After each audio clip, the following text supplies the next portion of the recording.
Hello दोस्तों, स्वागत है आप सभी का हमारे यूट्यूब चैनल विधिकारी में। दोस्तों, इस वीडियो में हम भारतीय दंड संहिता के प्रश्नों को देखेंगे जो कि यूपी एपीओ परीक्षा के लिए, यूपी पीसीएसजे परीक्षा के लिए बहुत ही महत्वपूर्ण साबित होने वाला है। ये इस क्रम में हम भारतीय दंड संहिता के पेपर को देखते हैं जो कि यूपी एपीओ 2018 में पूछा गया था। तो इसमें पहला प्रश्न है, दृश्य रैखिकता का अपराध आईपीसी की किस धारा में दिया गया है? तो दृश्य रैखिकता का अपराध आईपीसी की धारा 354C में दिया गया है। इसको दंड विधि संशोधन अधिनियम 2013 के द्वारा आईपीसी में शामिल किया गया था। और इसमें दृश्य रैखिकता, इसका तात्पर्य ये है कि जब कोई स्त्री ऐसी परिस्थितियों में है या अपने प्राइवेट किसी ऐसे कार्य में लगी हुई है कि ऐसी अपेक्षा की जाती है कि उसे कोई व्यक्ति देख नहीं रहा होगा, और उस स्थिति में उसको कोई एकटक देखता है या उसको चित्र खींचता है, तो वह व्यक्ति दृश्य रैखिकता का अपराध करता है। तो इसको आईपीसी की धारा 354C में परिभाषित और दंडित किया गया, दंडनीय बनाया गया है।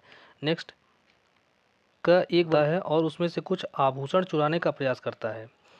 संदूक इस प्रकार खोलने के बाद उसे पता चलता है कि उसमें कोई आभूषण नहीं है, तो क ने कौन सा अपराध किया है? तो चूंकि चोरी करने के लिए उसने पूरा कार्य कर दिया है, लेकिन कार्य करने के बाद उसको पता चला कि वहाँ आभूषण नहीं है, तो इस प्रकार उसने चोरी का प्रयास किया है। नेक्स्ट, निर्वाचन के मामले में मिथ्या कथन आईपीसी की किस धारा में उल्लिखित है? तो ये आईपीसी की धारा 171(6) में है, वो उल्लिखित है। नेक्स्ट, बी डूब रहा है और बेहोश है। ए उसके जीवन की रक्षा के लिए उसको एक कांटे द्वारा पानी से बाहर खींचता है, जिसके परिणाम स्वरूप उसको क्षति होती है। तो यहाँ ए ने कौन सा अपराध किया है? तो इस मामले में ए ने कोई अपराध नहीं किया, क्योंकि धारा 92 ये कहती है कि जब कोई व्यक्ति किसी की सहमति के बिना उसके फायदे के लिए सद्भावनापूर्वक कोई कार्य करता है, तो ऐसी कार्य से यदि किसी व्यक्ति को उपहति कारित होती है, तो वहाँ पे कोई अपराध नहीं किया गया है। तो चौथा विकल्प सही है। नेक्स्ट, जब कोई पुरुष किसी स्त्री के साथ उसकी सहमति से मैथुन करता है, तो भी वह बलात्कार करता है यदि उस स्त्री की आयु 18 वर्ष से कम हो। नेक्स्ट, किस मामले में दुराशय का सिद्धांत मान्य नहीं है? तो दुराशय का सिद्धांत, कुछ अपराध ऐसे हैं कि जहाँ पे आशय का कोई महत्व नहीं होता है, जैसे अपमान लेख है, लोक कंटक या पब्लिक न्यूसेंस जिसे कहते हैं, न्यायालय अवमान, व्यापहरण, द्विविवाह, ये ऐसे अपराध हैं जहाँ पे दुराशय का कोई महत्व नहीं है, तो इसमें लोक कंटक सही है। नेक्स्ट, गुड़िया न समझ का सिद्धांत आपराधिक दायित्व का अपवाद आईपीसी की किस धारा में है? तो धारा 82 में है। धारा 82 ये कहती है कि जब कोई कार्य जो कि अपराध है 7 वर्ष से कम आयु के किसी व्यक्ति के द्वारा किया जाता है, किसी बच्चे के द्वारा किया जाता है, तो वह अपराध नहीं माना जाएगा। नेक्स्ट, आईपीसी में किस धारा में एकांत परिरोध से संबंधित प्रावधान है? तो एकांत परिरोध से संबंधित प्रावधान धारा 73 में दिया गया है। तीसरा विकल्प सही है। नेक्स्ट, उच्चतम न्यायालय ने किस वाद में आईपीसी की धारा 303 को संविधान के अनुच्छेद 14 और 21 का उल्लंघन निर्धारित किया है? तो मिट्ठू बनाम पंजाब राज्य के केस में धारा 303 को असंवैधानिक घोषित किया गया है।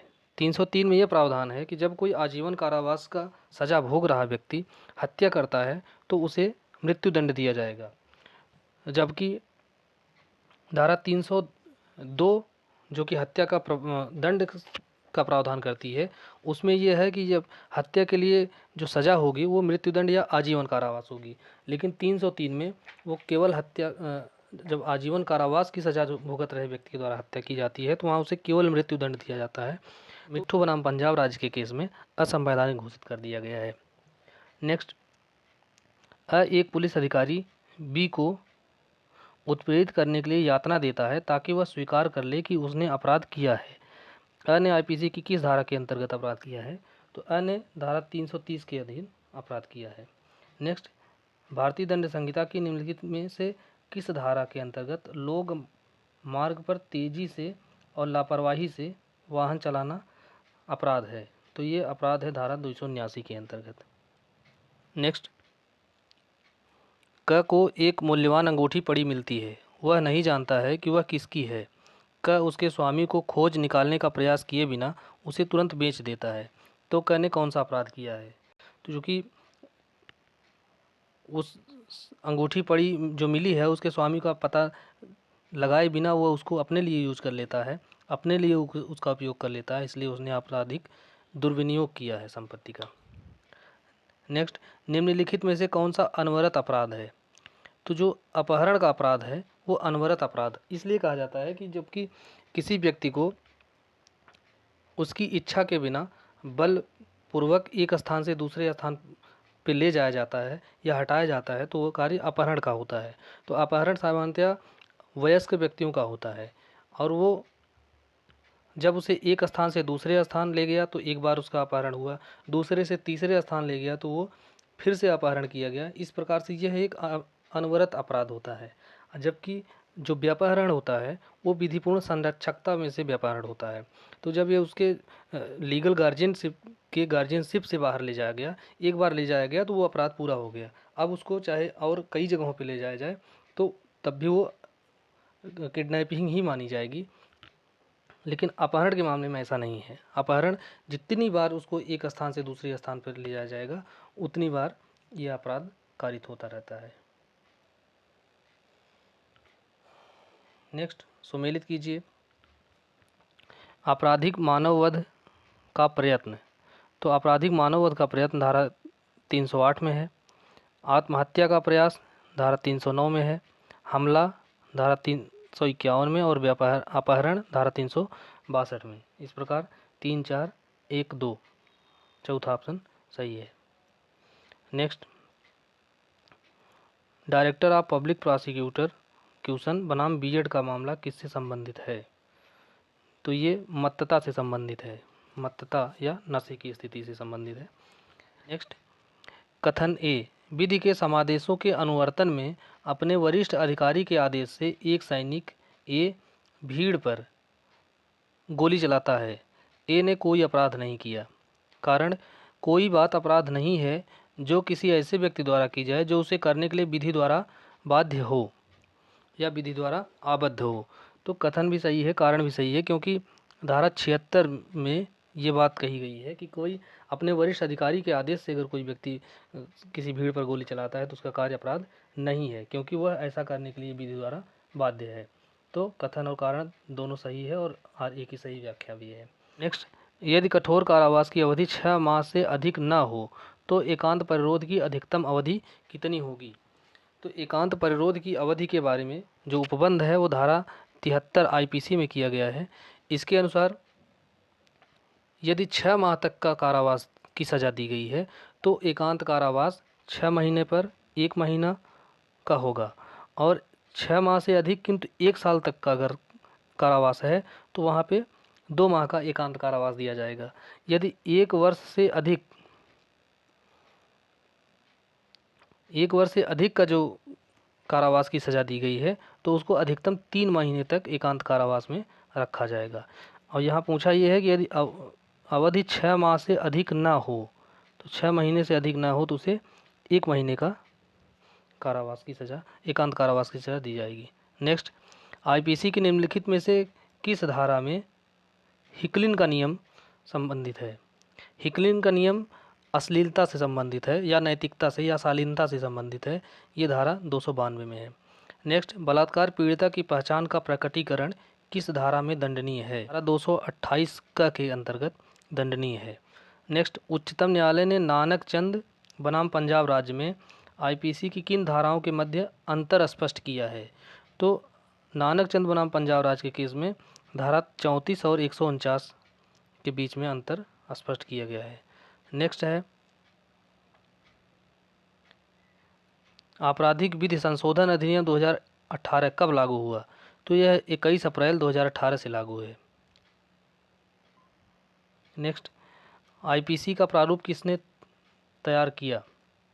तो आईपीसी का जो प्रारूप था वो प्रथम विधि आयोग ने तैयार किया था और इसके अध्यक्ष थे मैकाले, लॉर्ड मैकाले इसके अध्यक्ष थे।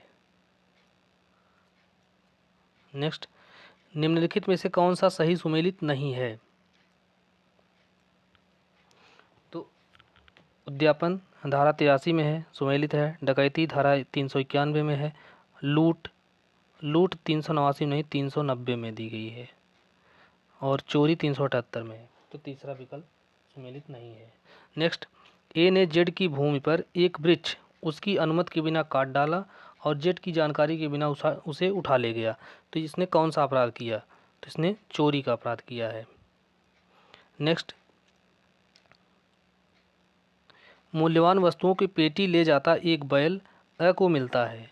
वह उस बैल को इसलिए एक विशेष दिशा में हाँकता है कि वह मूल्यवान वस्तुएं बेईमानी से ले सके। अ ने कौन सा अपराध किया है? तो अ ने चोरी का अपराध किया है।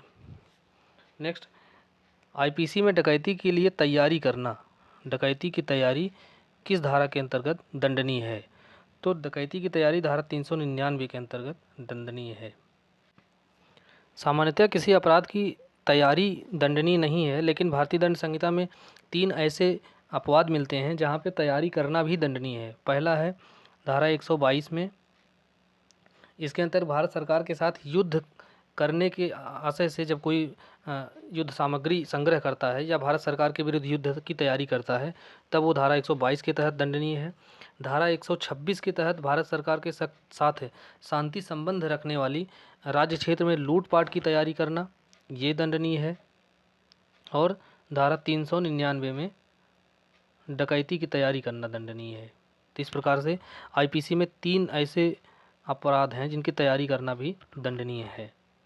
नेक्स्ट, सुमेलित कीजिए। वीरेंद्र कुमार घोष बनाम सम्राट, तो ये सामान्य न्याय से संबंधी धारा 34 से है। के एम नानावटी, ये धारा 300 से संबंधित है। इसमें तीव्र और अचानक प्रकोपन का दावा किया गया था, जिसको कोर्ट ने इनकार कर दिया मानने से। और मिट्ठू बनाम पंजाब राज्य, धारा 303 को असंवैधानिक घोषित किया गया था। आर बनाम गोविंदा, ये धारा 299 और धारा 300 में अंतर बताया गया था इसमें। तो इस प्रकार से इसका पहला विकल्प सही है, 2 4 1 3। नेक्स्ट, आईपीसी की किस धारा में भीख मांगने के लिए अवयस्क का व्यापहरण या विकलांगीकरण को वर्णित किया गया है? तो धारा 363 क में भीख मांगने के उद्देश्य से किसी बच्चे का व्यापहरण करना और उसका विकलांगीकरण करने को दंडनीय बनाया गया है। नेक्स्ट, मूल्यवान प्रतिभूति शब्द को आईपीसी में कहाँ परिभाषित किया गया है? तो इसको आईपीसी की धारा 30 में परिभाषित किया गया है। तो धारा 30 के तहत मूल्यवान प्रतिभूति के तहत अंतर्गत ऐसे डॉक्यूमेंट्स आते हैं जिसके द्वारा कोई विधिक अधिकार सृजित किया जाए या कोई निर्बंधन लगाया जाए या कोई अधिकार को छोड़ा जाए, तो ऐसे जो डॉक्यूमेंट होते हैं उसको मूल्यवान प्रतिभूति कहा जाता है। नेक्स्ट, यह को दीवार से घिरे हुए स्थान में प्रवेश कराकर क उसमें ताला लगा देता है। तो क ने कौन सा अपराध किया है? तो क ने सदोष परिरोध का अपराध किया है। नेक्स्ट, 5 या उससे अधिक व्यक्तियों के जमाव द्वारा किसी सामान्य उद्देश्य को अग्रसर करने में की गई हिंसा क्या कहलाती है? तो ये बलवा कहलाती है।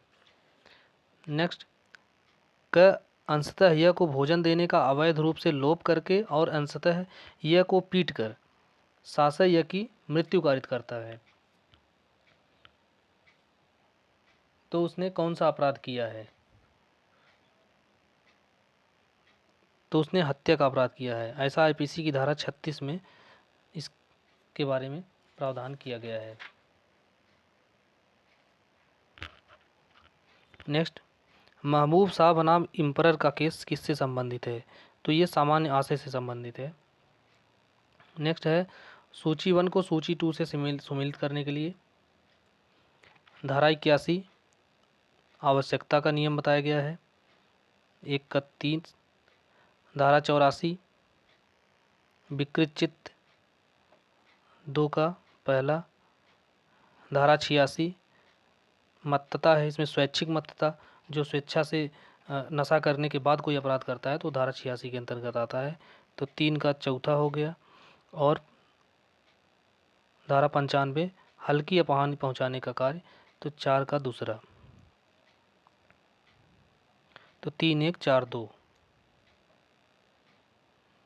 इसका दूसरा विकल्प सही है। तो दोस्तों इस प्रकार इस वीडियो में हमने आईपीसी के 35 प्रश्नों को लगभग देखा है और जो कि यूपी एपीओ परीक्षा 2018 में पूछे गए थे। उम्मीद है कि ये वीडियो आपको अच्छा लगा होगा। यदि आपको ये वीडियो अच्छा लगा हो तो हमारे चैनल को लाइक करें, सब्सक्राइब करें और अपने इसे दोस्तों के साथ शेयर करें। धन्यवाद।